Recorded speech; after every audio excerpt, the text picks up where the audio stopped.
Now let's begin talking about normalizing the breathing, which is the second part of the P, or the physical part of the P.I.E approach. The first was manual therapy. The second part is normalizing the breathing.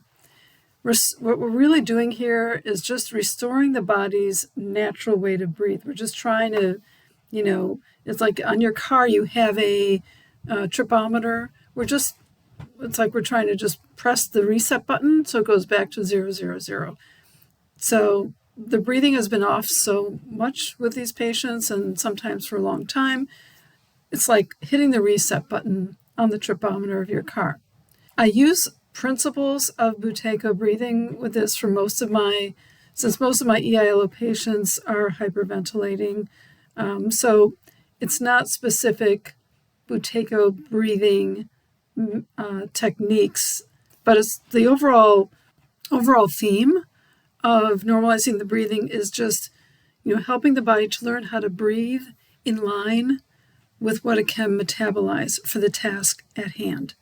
That's basically it.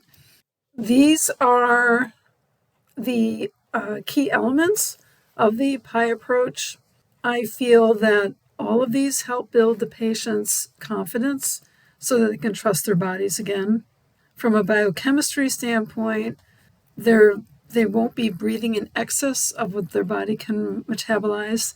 We're going to be changing so they're not hyperventilating.